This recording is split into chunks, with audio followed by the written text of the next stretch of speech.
ഇന്ത്യയുടെ E20 ethanol പദ്ധതി അത് തിരിച്ചടിക്കുന്നു എന്നതിൻ്റെ സൂചനകളൊക്കെയാണ് വന്നുകൊണ്ടിരിക്കുന്നത്. വലിയ രീതിയിലുള്ള പ്രതിഷേധങ്ങൾ ഇതിൻ്റെ ഭാഗമായി ഉണ്ടാകുന്നു. സർക്കാരിലെ പ്രമുഖരായ മന്ത്രിമാർക്കെതിരെയും നേതാക്കൾക്കെതിരെയുമൊക്കെ വലിയ രോഷം ഉണ്ടാവുകയും ചെയ്യുന്നു. എഥനോൾ അത് ഈ പദ്ധതി ഈ എഥനോൾ ചേർക്കുന്നത് കൊണ്ട് പ്രശ്നങ്ങളില്ല എന്ന് ചൂണ്ടിക്കാട്ടിക്കൊണ്ട് സർക്കാർ വാർത്താക്കുറിപ്പൊക്കെ പുറത്തിറക്കുന്നുണ്ട്. ഇത് പല രാജ്യങ്ങളിലും അമേരിക്കയും ബ്രസീലും അടക്കമുള്ള പല രാജ്യങ്ങളിലും ഇപ്പോഴും ഉപയോഗിച്ചു വരുന്ന ഇന്ധനമാണ് എഥനോൾ ഉപയോഗിച്ചുള്ള ഇന്ധനം. അത് പ്രശ്നമല്ല എന്നൊക്കെയുള്ള വിശദീകരണമൊക്കെ വരുന്നുണ്ടെങ്കിൽ തന്നെയും വലിയ രീതിയിലുള്ള പ്രതിഷേധം അനുഭവ സമ്പത്ത്, അതായത് ഇത്തരം ഇന്ധനം ഉപയോഗിച്ചത് കൊണ്ടുണ്ടായ നാശനഷ്ടങ്ങൾ റിപ്പോർട്ട് ചെയ്യപ്പെട്ട ഇടങ്ങളിൽ ആളുകളൊക്കെ വലിയ പ്രതിഷേധം ഉണ്ടാക്കുന്നുണ്ട്. ഈ ഒരു ഘട്ടം എങ്ങനെയാണ് കേന്ദ്ര സർക്കാർ കൊണ്ടുപോകാൻ ശ്രമിക്കുന്നത്, എങ്ങനെ കൊണ്ടുപോകുമെന്നുള്ളതാണ് നമ്മൾ നോക്കുന്നത്. ഈ വിഷയം കുറച്ച് ദിവസങ്ങളായി അല്ലെങ്കിൽ കുറച്ച് മാസങ്ങളായി വല്ലാതെ കത്തി നിൽക്കുന്നൊരു വിഷയമാണല്ലോ. ഇതിൽ കേന്ദ്ര സർക്കാർ സത്യത്തിൽ കൃത്യമായൊരു പ്രതികരണം നൽകിയിട്ടുണ്ടോ? ആളുകളുടെ ആശങ്ക അകറ്റാനുള്ള എന്തെങ്കിലും സർക്കാരിൻ്റെ ഭാഗത്തുനിന്ന് ഉണ്ടായിട്ടുണ്ടോ? നൗഫൽ, ഇത് കുറച്ച് നമ്മൾ തന്നെ ഔട്ട് ഓഫ് ഹൗസ് 1-2 തവണ ഈ വിഷയം ചർച്ച ചെയ്തിട്ടുണ്ട്. നേരത്തെ ഏപ്രിൽ 1 മുതലാണ് ഇത് മാൻഡേറ്ററി ആക്കിയിരിക്കുന്നത്. E20 എന്ന് വെച്ചാൽ 20% എഥനോൾ അടങ്ങിയിരിക്കുന്ന പെട്രോളാണ് കൊടുക്കേണ്ടതെന്നുള്ള പെട്രോൾ ആണ് കൊടുക്കുന്നത് ഏപ്രിൽ 1 മുതൽ. അപ്പോൾ അതിന് മുമ്പ് തന്നെ നമ്മൾ പലതവണ ഇതിവിടെ ചർച്ച ചെയ്തു. പക്ഷേ ഇപ്പോൾ കുറച്ച് ദിവസമല്ല 2 ദിവസമായിട്ട് വലിയൊരു നാഷണൽ ഡിബേറ്റ് ആകാൻ കാരണം എന്ന് വെച്ചാൽ ഒരു മനീഷ് കശ്യപ് എന്ന് പറഞ്ഞിട്ട് ഒരു ബീഹാറുകാരൻ, അയാളൊരു യൂട്യൂബറാണ്. അങ്ങനെ അദ്ദേഹത്തിൻ്റെ ഒരു പുതിയ ഇന്നോവ ഹൈക്രോസ് വണ്ടി മേടിക്കുന്നു. 12,000 കിലോമീറ്റർ ഓടിയിട്ടുള്ളൂ. പക്ഷേ അതിൻ്റെ പമ്പിങ്ങും ഫിൽറ്ററിലൊക്കെ പ്രശ്നം വന്നു, ടാങ്കിൽ പ്രശ്നങ്ങൾ വരുന്നു.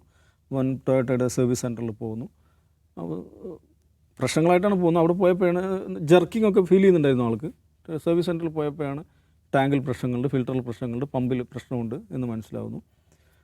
അപ്പോൾ സ്വാഭാവികമായിട്ടും അവന് വാറണ്ടി പീരീഡ് കഴിഞ്ഞിട്ടില്ല. പക്ഷേ അവർ വാറണ്ടി കിട്ടില്ല, കാരണം ഇത് കണ്ടാമിനേറ്റഡ് ഫ്യൂവലാണ് ഉപയോഗിച്ചിരിക്കുന്നത്. സ്വാഭാവികമായിട്ടും വാറണ്ടി ക്ലെയിം ചെയ്യാൻ പറ്റില്ല എന്ന് പറയുന്നു. അങ്ങനെയാണ് ആൾ ഇതിനെക്കുറിച്ച് പഠിക്കുന്ന ഒരു വീഡിയോ ചെയ്യുന്നത്.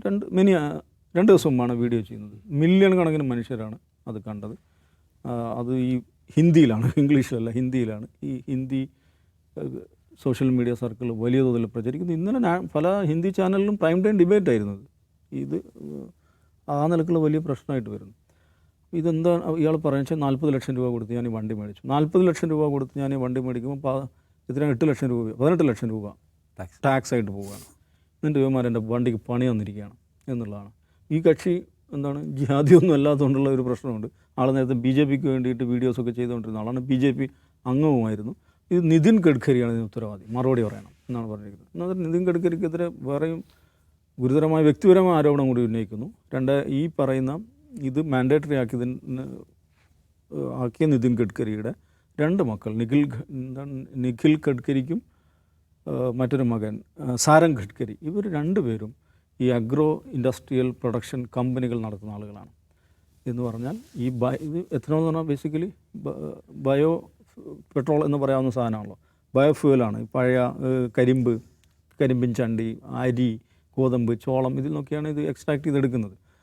അപ്പോൾ അവർ ഇതിൻ്റെ കമ്പനി നടത്തുന്നത് മാത്രമല്ല, ഈ പോളിസി സർക്കാർ പ്രഖ്യാപിച്ചതിന് ശേഷം കോടികളുടെ വർധനവാണ് ഇവരുടെ ആസ്തിയിൽ ഉണ്ടായിരിക്കുന്നത്. സ്വന്തം മക്കൾക്ക് വേണ്ടി ഈ രാജ്യത്തെ കൊള്ള കൊടുത്തിരിക്കുകയാണ് നിതിൻ ഗഡ്കരി, BJP നേതൃത്വം എന്ന് ഈ മനുഷ്യൻ ഹിന്ദിയിൽ പറയുന്നു. അപ്പോൾ ഇത് സ്വാഭാവികമായിട്ടും വലിയ തോതിൽ പ്രചരിച്ചു, വലിയ ചർച്ചയായിക്കൊണ്ടിരിക്കുകയാണ്. ഇപ്പോഴും അദ്ദേഹത്തിൻ്റെ വീഡിയോസ് വ്യാപകമായി ഷെയർ ചെയ്യപ്പെട്ടുകൊണ്ടിരിക്കുകയാണ്.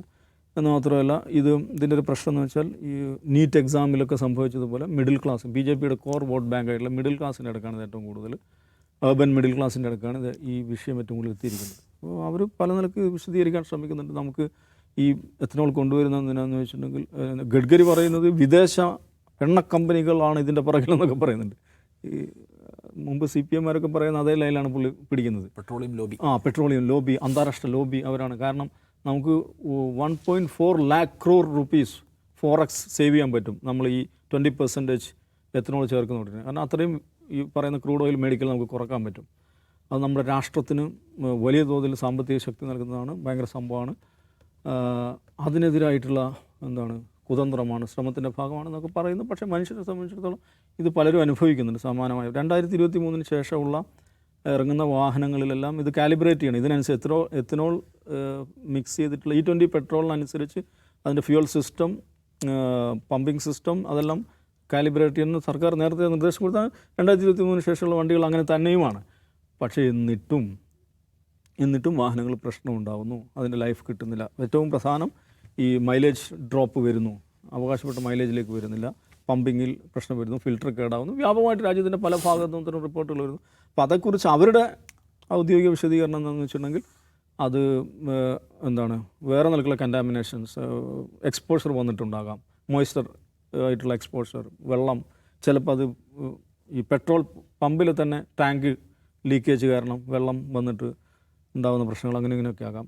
പക്ഷേ ഒരു കസ്റ്റമറെ സംബന്ധിച്ചിടത്തോളം, ഒരു മോട്ടോറിസ്റ്റിനെ സംബന്ധിച്ചിടത്തോളം അയാളെ വണ്ടി ടാങ്ക് കേടാവുന്നു, ഫിൽറ്റർ കേടാവുന്നു, പമ്പ് കേടാവുന്നു, മൈലേജ് കുറയുന്നു, വാറണ്ടിയോ ഒന്നും സർവീസ് സെൻറ്റർ അവരുടെ കമ്പനി ഒന്നും നൽകുന്നില്ല. കാരണം കണ്ടാമിനേറ്റഡ് ഫ്യൂൽ ഉപയോഗിച്ചാൽ ഞങ്ങൾക്കൊന്നും ചെയ്യാൻ പറ്റില്ല എന്നുള്ളതാണ് അവരുടെ നിലപാട്. അത് ഓഫ് കോഴ്സ് അവരെ സംബന്ധിച്ച് അവർ നേരത്തെ എഴുതിയ കടലാസുകളാണ്. ഇത് ഇന്ത്യയിലെ വാഹന ഉടമകളായുള്ള അർബൻ മിഡിൽ ക്ലാസ്സിനെ സംബന്ധിച്ചിടത്തോളം അവരെ ആശങ്കയിലാക്കുന്ന, അവർ പ്രയാസപ്പെടുന്ന സംഗതിയാണ്. BJPയെ സംബന്ധിച്ചിടത്തോളം അത് അവരുടെ കോർ വോട്ട് ബാങ്കിൽ വലിയ ഇടർച്ച ഒരു പ്രതിഷേധം ഉണ്ടാകുന്ന ഒരു ഭയക്കുന്നു. അതുകൊണ്ട് വലിയ തോതിൽ വിശദീകരണമൊക്കെ ആയിട്ട് ഒരു രംഗത്ത് വരുന്നുണ്ട്. പ്രതിപക്ഷം നിന്ന് അരവിന്ദ് കെജ്രിവാൾ, പ്രിയങ്ക ഖാർഗെയൊക്കെയാണ് ഈ വിഷയത്തിൽ സംസാരിച്ചിട്ടുള്ളത്. ഒരു കോൺഗ്രസ് നേതൃത്വം വലിയ തോതിൽ ഇറങ്ങിയതായിട്ട് കാണുന്നില്ല. പക്ഷേ എനിക്ക് തോന്നുന്നു ഈ നീറ്റ് പോലെ തന്നെ BJPയെ സംബന്ധിച്ചിടത്തോളം ആശങ്കപ്പെടുന്ന ഒരു സന്ദർഭം കൂടെയാണ്. നിഷാദ്, ഇതിലിപ്പം ക്രൂഡ് ഓയിലിൻ്റെ വിലക്കനുസരിച്ചാണല്ലോ ഇന്ത്യയിൽ വില നിശ്ചയിക്കുന്നത്. പക്ഷേ ക്രൂഡ് ഓയിലിൽ അല്ല, ഈ 20% പെട്രോൾ 20% എത്തനോളാണ്. അപ്പോൾ അങ്ങനെയാണെങ്കിൽ അതിനനുസരിച്ച് വിലയിൽ മാറ്റം വരുത്തണ്ടേ? വരുമോ? അത് കണ്ടില്ലല്ലോ. അപ്പോൾ ഒരു ഉദാഹരണം പറഞ്ഞാൽ 2023 റഷ്യ യുക്രൈൻ വാറുണ്ടാകുമ്പോൾ റഷ്യയുടെ ഓയിലിന് മൊത്തം ഉപരോധം വന്നല്ലോ. റഷ്യക്ക് അത് വിൽക്കാൻ നിവൃത്തിയില്ല. അതിൻ്റെ ഏറ്റവും വലിയ ബയർ നമ്മളായിരുന്നു. റഷ്യ ഭയങ്കര ഡിസ്കൗണ്ട് നമുക്ക് എണ്ണ തന്നു, ഭയങ്കരമായ ഡിസ്കൗണ്ട് തന്നു. ഓൾറെഡി ലോകത്ത് ക്രൂഡിൻ്റെ വില കുറഞ്ഞിരിക്കുന്ന സമയത്ത് റഷ്യയുടെ എണ്ണവില കുറച്ചുള്ള നമുക്ക് സെല് ചെയ്തു, നമുക്ക് അതിൻ്റെ വല്ല ഗുണം കിട്ടി. നമ്മളന്ന് 105 രൂപ 35 പൈസയ്ക്കാണ് ഇവിടുന്ന് കോഴിക്കോട് നിന്ന് പെട്രോൾ അടിച്ചുള്ളത്. 5 പൈസ അതിൻ്റെ കുറവ് കിട്ടിയിട്ടില്ല. അപ്പോൾ ഈ അന്താരാഷ്ട്ര മാർക്കറ്റിൽ നിന്ന് നമുക്ക് ക്രൂഡ് വാങ്ങിക്കുന്നത് കുറയ്ക്കാൻ ഇത് ഉപകരിക്കുമെന്ന് പറഞ്ഞാൽ അതിൻ്റെ ഗുണം എന്താ? എന്താണ് അതിൻ്റെ ജനറൽ പബ്ലിക്കിന് അതിനുള്ള ഗുണം എന്താണ്? ആകെ ഒറ്റ ഗുണമേ ഉള്ളൂ, ആ വണ്ടി അടിച്ചു പോകുന്നുള്ള പ്രശ്നം. അതായത് ഗവൺമെൻറ്റിനെ സംബന്ധിച്ച് ഇപ്പോൾ എഥനോളിനെ കുറിച്ച് എല്ലാവർക്കും കൺസേൺ ഉണ്ട്. ഇപ്പോൾ ഈ വണ്ടിക്കകത്ത് ഇത് ഒഴിച്ചാൽ വണ്ടിയുടെ പെർഫോമൻസിനെ ബാധിക്കും, വണ്ടിയുടെ ലൈഫിനെ ബാധിക്കും. 2 പ്രധാനപ്പെട്ട പ്രശ്നങ്ങൾ പൊതുവേ ചൂണ്ടിക്കാണിക്കപ്പെടുന്നുണ്ട്. വേണ്ടത്ര മുന്നൊരുക്കങ്ങളില്ലാതെ ഒരു പദ്ധതി ഇംപ്ലിമെൻറ്റ് ചെയ്യുക, അത് മോദി സർക്കാരിൻ്റെ ഒരു രീതിയാണ്. തീരുമാനിക്കുന്നു, നടപ്പിലാക്കുന്നു. മുന്നൊരുക്കം അവരുടെ പരിപാടിയിലുള്ള ഒരു സാധനമല്ല. അവർ നോട്ട് നിരോധനം നടപ്പിലാക്കുന്നു, മുന്നൊരുക്കം വല്ലതും നടത്തിയിരുന്നു. ആ നോട്ട് നിരോധനത്തിൻ്റെ ഇമ്പാക്റ്റ് എത്ര വർഷം ഇന്ത്യൻ സമ്പദ് വ്യവസ്ഥ അനുഭവിച്ചു? ഡയലോഗ് അടിക്കും, 50 ദിവസം കൊണ്ട് തീർത്തിട്ടില്ലെങ്കിൽ ഇങ്ങനെ പച്ചയ്ക്ക് കത്തിച്ചോളൂ എന്നൊക്കെ പറയും. പക്ഷേ ഇന്ത്യൻ സമ്പദ് വ്യവസ്ഥയും ഇന്ത്യയിലെ മനുഷ്യരും 4000 രൂപ മാത്രമേ ഒരു ദിവസം എടുക്കാൻ പറ്റുള്ളൂ, ലിമിറ്റ് ചെയ്തു. അതെടുക്കാൻ വേണ്ടി ക്യൂ നിന്ന് വീണ്ടുപോയി മരിച്ച മനുഷ്യന്മാരോട് നമ്മളത് ഉത്തരം പറയും. അപ്പോൾ ഗവൺമെൻറ്റിനെ സംബന്ധിച്ച് അങ്ങനെയാണ്. ഇപ്പോൾ ഒരു ദിവസം വന്ന് മോദി പറയും, ഇന്ന് രാത്രി നിങ്ങൾ എവിടെയാണ് നിൽക്കുന്നത് അവിടെ തന്നെ നിൽക്കൂ, എവിടേക്കും പോകണ്ട, കോവിഡ് ലോക്ക്ഡൗൺ പ്രഖ്യാപിച്ചു, ഒറ്റയടിക്ക് പ്രഖ്യാപിച്ചു. ആ കോവിഡ് ലോക്ക്ഡൗൺ പ്രഖ്യാപിച്ചാൽ ഉത്തരേന്ത്യയിലെ വിവിധ സംസ്ഥാനങ്ങളിൽ നിന്ന് ഡൽഹി അടക്കമുള്ള വൻ നഗരങ്ങളിലേക്ക് വന്നിട്ടുള്ള മനുഷ്യർ എവിടെ ജോലി ചെയ്യും, എവിടെ ജീവിക്കും, എങ്ങനെ ഭക്ഷണം കഴിക്കും, എങ്ങനെ തിരിച്ചു പോകും? നോ പ്ലാൻ പ്രഖ്യാപിക്കുകയാണ്. ഞങ്ങൾ E20 നടപ്പിലാക്കുന്നു. E20 നടപ്പിലാക്കുന്നതുകൊണ്ട് ഞങ്ങൾക്ക് പലതരത്തിലുള്ള ഗുണഫലം, രാജ്യത്തിന് പലതരത്തിലുള്ള ഗുണങ്ങളുണ്ട് എന്ന് പറയുകയാണ്. ഗുണം എന്താണെന്ന് ചോദിച്ചാൽ നേരത്തെ പറഞ്ഞ പോലെ ഈ പറയുന്ന നിതിൻ ഗഡ്കരിയുടെ മക്കൾ അവർ വർക്ക് ചെയ്യുന്ന കമ്പനികൾ, ആ കമ്പനികളുടെ ഓഹരി മൂല്യം കുതിച്ചു വരുന്നതിൻ്റെ കണക്കുകൾ പുറത്തു വരുന്നു. ആ കമ്പനിയുടെ ആസ്തി മൂല്യം കുതിച്ചു വരുന്നതിൻ്റെ കണക്കുകൾ പുറത്തു വരുന്നു. സാധാരണക്കാരന് ഇതുപോലെ വണ്ടിക്കകത്ത് നിരന്തരമായ പ്രശ്നം. കേരളത്തിലടക്കം പല ആളുകളും സ്കൂട്ടർ ഓടിക്കുന്നതിനടക്കം പറയുന്നുണ്ട് മൈലേജിൻ്റെ ഇഷ്യൂ. അപ്പോൾ ഗവൺമെൻറ് പറയുന്ന ഒരു കാര്യം എന്ന് ചോദിച്ചാൽ അത് നമുക്ക് ഈ പറഞ്ഞ ക്രൂഡ് വാങ്ങിക്കുന്നത് കുറയ്ക്കാൻ പറ്റുന്നതാണ്. ക്രൂഡ് വാങ്ങിക്കുന്നത് കുറയ്ക്കാൻ പറ്റുമെങ്കിൽ നമ്മുടെ ചിലവ് കുറയാന്നുള്ള അർത്ഥം.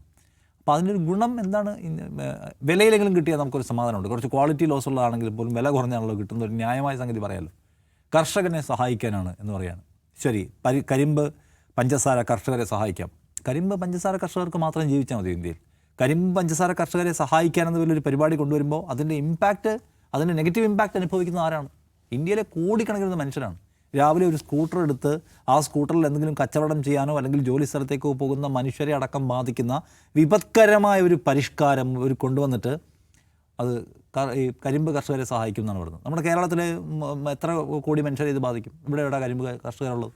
അപ്പോൾ എവിടെയെങ്കിലുമുള്ള ഒരു ഗ്രൂപ്പ് ഓഫ് കരിമ്പ് കർഷകരെയും കരിമ്പ് കമ്പനികളെയും സഹായിക്കാൻ വേണ്ടി ഇന്ത്യയിലുള്ള മുഴുവൻ മനുഷ്യരും സഫർ ചെയ്യാന്നുള്ള ഒരു ലോജിക്ക് എന്താണ്? പിന്നെ കാർബൺ എമിഷൻ കുറയ്ക്കും. ഇത് രാജ്യത്തിൻ്റെ പരിസ്ഥിതി സൗഹൃദ സ്വഭാവമുള്ള പരിപാടിയായിരിക്കും. അതുകൊണ്ട് നമ്മുടെ നാടിനോടുള്ള നമ്മുടെ കമ്മിറ്റ്മെൻറ്റാണ്. ആരാ പറയുന്നത്? മോദി സർക്കാർ. നരേന്ദ്രമോദി സർക്കാർ ഇപ്പം നടത്താൻ പോകുന്ന ആൻഡമാൻ നിക്കോബാറിൽ നടത്താൻ പോകുന്ന വമ്പൻ പരിപാടി പരിസ്ഥിതി എന്ന് പറയുന്ന സംഗതിയെ തുടച്ചു നീക്കുന്നതാണെന്ന് രാഹുൽ ഗാന്ധി ഒരു ഡീറ്റെയിൽഡ് എപ്പിസോഡ് ചെയ്ത് നമ്മൾ കണ്ടതാണ്. സർക്കാർ ഈ കഴിഞ്ഞ നരേന്ദ്രമോദി സർക്കാർ കൊണ്ടുവന്നിട്ടുള്ള പ്രധാനപ്പെട്ട വന നിയമങ്ങൾ കൊണ്ടുവന്നിട്ടുള്ള മാറ്റങ്ങൾ, അല്ലെങ്കിൽ പരിസ്ഥിതി നിയമങ്ങൾ കൊണ്ടുവന്നിട്ടുള്ള മാറ്റങ്ങൾ, ഇവയുടെയൊക്കെ കണക്കെടുത്ത് പരിശോധിച്ച് നോക്കണം. ഈ തരത്തിലുള്ള നിയമപരമായ ഓഡിറ്റിനെ വെട്ടുന്ന, അനുമതികളില്ലാതെ വൻകിടക്കാർക്ക് കയ്യേറാനും ഫാക്ടറികൾ സ്ഥാപിക്കാനും കഴിയുന്ന തരത്തിലുള്ള പരിസ്ഥിതി വിരുദ്ധമായ നയപരിപാടികൾ അവതരിപ്പിച്ചിട്ടുള്ള ഒരു ഭരണകൂടമാണ്. ഡൽഹി പരിസ്ഥിതി മലിനീകരണത്തിൽ മുങ്ങി നിൽക്കുമ്പോൾ ആ പരിസ്ഥിതി മലിനീകരണം രേഖപ്പെടുത്തുന്ന ആ പോയിന്റിനടുത്ത് മാത്രം വെള്ളം അടിച്ചിട്ട് അതിൻ്റെ കണക്ക് കുറച്ചിട്ട് അത് എക്സിബിറ്റ് ചെയ്യാൻ ശ്രമിക്കുന്ന ഒരു ഭരണകൂടം എവിടെയുള്ളൂ. അവർ പറയാണ് ഞങ്ങൾ ഈ എഥനോൾ ചേർക്കുന്നത് നാടിൻ്റെ നന്മയ്ക്ക് വേണ്ടിയാണ്. ആരത് വിശ്വസിക്കാൻ വന്നു? ഇത് ഒരു മുന്നൊരുക്കവുമില്ലാതെ ഞങ്ങളുടെ പരിപാടി നടപ്പിലാക്കും. ആ പരിപാടി നടപ്പിലാക്കുന്നതിൻ്റെ ഇമ്പാക്റ്റ്, അതിൻ്റെ ആഘാതം ജനം അനുഭവിച്ചാൽ ഞങ്ങൾക്കൊന്നുമില്ല എന്നാണ് അവർ പറഞ്ഞത്. അവർക്കത് മറികടക്കാൻ കഴിയുന്ന തരത്തിലുള്ള വേറെ പ്ലാനുണ്ട് അവരുടെ കയ്യിൽ എപ്പോഴും. ഇതിനെല്ലാം മറികടക്കാൻ കഴിയുന്ന ദേശീയത, നിങ്ങളതിനെ എതിർത്ത് നോക്കുക. നിങ്ങൾ സംസാരിക്കുന്നത് വേറെ ഏതൊക്കെയോ താല്പര്യത്തിൻ്റെ അടിസ്ഥാനത്താണെന്ന് പറഞ്ഞ് നിങ്ങളെ ചാപ്പ കുത്താൻ കഴിയുന്ന ടൂൾ ഇപ്പോഴും അവരുടെ കയ്യിലിരിക്കുകയാണ്. ഞാൻ വീണ്ടും പറഞ്ഞ കാര്യം, ഇതൊക്കെ ജനറൽ പബ്ലിക്കിനെ, എല്ലാവരെയും, മതജാതി രാഷ്ട്രീയ രഹിതമായിട്ട് എല്ലാവരെയും സ്വാധീനിക്കുന്ന വിഷയങ്ങളാണ്, പൊതുവിഷയങ്ങളാണ്. ഈ വിഷയങ്ങളെ ഏറ്റെടുക്കാൻ കഴിയണം. ഇത് യൂട്യൂബർമാർ കൊണ്ടുവരുന്നു അല്ലെങ്കിൽ ഏതെങ്കിലും ആൾക്കാർ സോഷ്യൽ മീഡിയയിൽ പറയുന്നു എന്നതിൽ അവസാനിച്ച് പോകാൻ പാടില്ല. ഇപ്പോൾ തന്നെ ആ യൂട്യൂബ് വീഡിയോയ്ക്ക് മില്യൺസ് ഓഫ് റിയാക്ഷൻസ് കിട്ടുന്നതിൻ്റെ കാര്യം അത് അത്രയും ആളുകളുടെ കൺസേൺ ആയതുകൊണ്ടാണ്. അതിനെ ഏറ്റെടുക്കാൻ ഈ പാർട്ടികൾക്ക് കഴിയണം. ഇത്തരം വിഷയങ്ങളെ, ഈ വിഷയങ്ങൾക്കകത്ത് ഒരു ശക്തമായ മൂവ്മെൻറ്റ് ഉണ്ടാക്കിയാൽ അതിനെ ചെറുക്കാൻ BJP പ്രയാസപ്പെടും. BJP അനുകൂല ഇൻഫ്ലുവൻസേഴ്സ് അതാണ് അതുപോലുമുണ്ട്. അടുത്ത ദിവസം പ്രഖ്യാപിച്ചിട്ടുള്ള പല പ്രൊട്ടസ്റ്റ് പരിപാടികളിലും BJP അനുകൂല ആൾക്കാർ പോലും പങ്കെടുക്കുന്നുണ്ടെന്ന് പറയുന്നു. കാരണം ഇത് എല്ലാവർക്കും വൈകാരികതയ്ക്ക് അപ്പുറം എല്ലാവരുടെയും ജീവിതത്തെ ബാധിക്കുന്ന ഒരു പ്രശ്നമാണ്. ഭരണകൂടത്തിനകത്ത് യാതൊരു നിൽക്കുള്ള ആത്മാർത്ഥതയുമില്ല. ഇതിൻ്റെ ഒരു ഗുണഫലവും സാമ്പത്തികമായി ജനത്തിന് കിട്ടാൻ പോകുന്നില്ല. ഒരു പരിസ്ഥിതി സൗഹൃദ പരിപാടിയും ഇതിനകത്തില്ല എന്ന് നമ്മൾ കാണേണ്ട കാര്യമാണ്. സോ അതുകൊണ്ട് ഇതുപോലെ ആളുകളെ ബാധിക്കുന്ന വികലമായ നയപരിപാടികൾക്കെതിരെ ജനങ്ങളെ അണിനിരത്താൻ പ്രതിപക്ഷത്തിന് കഴിയുന്നുണ്ടോ എന്നുള്ളതാണ് നമ്മൾ ഉറ്റുവെക്കണ്ടായിരുന്നത്. ഞാൻ പറയാം. ഇതിൽ വേറെ കാര്യം, കഴിഞ്ഞ വർഷം സെപ്റ്റംബറിൽ സുപ്രീം കോടതി ഇതുമായി ബന്ധപ്പെട്ട കേസ് വന്നപ്പോൾ കേന്ദ്രത്തിന് വേണ്ടി ഹാജരായ സോളിസിറ്റർ ജനറൽ സുപ്രീം കോടതിക്ക് മുമ്പാകെ പറഞ്ഞൊരു വാക്ക്, ഇതൊരു ട്രയലാണെന്നാണ്. ഒന്ന് ആലോചിച്ച് നോക്കിയാൽ, ഒരു ട്രയൽ നടത്തുകയാണ്. ഇത് ആളുകൾ ഉപയോഗിക്കുന്ന വാഹനത്തിൽ ട്രയൽ അങ്ങനെ പറ്റുമോ? ഈ മരുന്ന് പരീക്ഷയൊക്കെ നടത്തും. അതെ. അതിപ്പോൾ അന്നത്തെ സോളിസിറ്റർ ജനറൽ ആ പരാമർശം ഇന്നും വ്യാപകമായിട്ട് ചർച്ച ചെയ്യപ്പെടുന്നുണ്ട്. പിന്നെ ഇതിൽ വേറൊരു വലിയൊരു ഫാൾ ഔട്ട് എന്താണെന്ന് വെച്ചാൽ, മോഡി മന്ത്രിസഭയിൽ മിസ്റ്റർ ക്ലീൻ ആയിട്ട് നിൽക്കുന്ന ഒരാളായിരുന്നു ഗഡ്കരി. എപ്പോഴും ഉണ്ടല്ലോ, RSSൻ്റെ ഇതൊന്നും അങ്ങേർക്കില്ല. അദ്ദേഹം ഒരു അദ്ദേഹം ഒരു മിസ്റ്റർ ക്ലീൻ, ഒരു ജെന്റിൽമാൻ, ഹൈവേ മാൻ, ഏറ്റവും കൂടുതൽ ഹൈവേ ഉണ്ടാക്കിയ മന്ത്രി, അങ്ങനെയൊക്കെയുള്ള ഒരു അടിപൊളി ഇമേജായിട്ട് നിൽക്കുകയായിരുന്നു. പക്ഷേ ആ മനുഷ്യൻ ഇത് നോക്ക്, സിയാൽ അഗ്രോ എന്ന് പറഞ്ഞ കമ്പനിയിലാണ് പുള്ള ഒരു മകൻ വർക്ക് ചെയ്യുന്നത്. അദ്ദേഹത്തിൻ്റെ മാനേജിങ് നിഖിൽ ഗഡ്കരി. അതിൻ്റെ റവന്യൂ പറയാണ് 182 കോടിയിൽ നിന്ന് 1054 കോടിയിലേക്ക് കുതിക്കുകയാണ്. പ്രോഫിറ്റ് 4.9 crore നിന്ന് 41.6 കോടിയിലേക്ക്. നെറ്റ്വർത്ത് 89 കോടിയിൽ നിന്ന് 2000 കോടിയിലേക്ക്. സ്റ്റോക്ക് പ്രൈസ് 40 രൂപയിൽ നിന്ന് 668 രൂപയിലേക്ക് കുതിക്കുകയാണ്. ആരാണ് നേട്ടം ഉണ്ടാക്കുന്നത്? ആരുടെ ഇന്നോവയാണ് വഴിയിൽ നിന്ന് പോകുന്നത്? അവിനാഷ് ഗഡ്കരിയുടെ കമ്പനി അങ്ങനത്തെ. അവിനാഷ് ഗഡ്കരി ഈ കമ്പനികളുടെ എല്ലാം ഡീറ്റെയിൽസ് നമുക്ക് എടുക്കാൻ പറ്റും. ഇതിനെല്ലാം ഗുണം അതാണ്. ആരാ ഉണ്ടാക്കുന്നതെന്നും നമ്മുടെ വണ്ടിയുടെ വഴി കിടക്കുന്നത് നമുക്ക് മനസ്സിലാക്കാം. ഇലക്ട്രിക്കലാക്കാം അല്ലേ? ഏതൊരു ആപ്പ് ഉപയോഗിച്ച് ജാം ചെയ്യുന്നു. അത് കണ്ടില്ല ഇപ്പം. അത് വേറൊരു ദുരന്തം. ഡൽഹിയിലെ ഈ റിക്ഷകളൊക്കെ അല്ലേ? ഓക്കെ.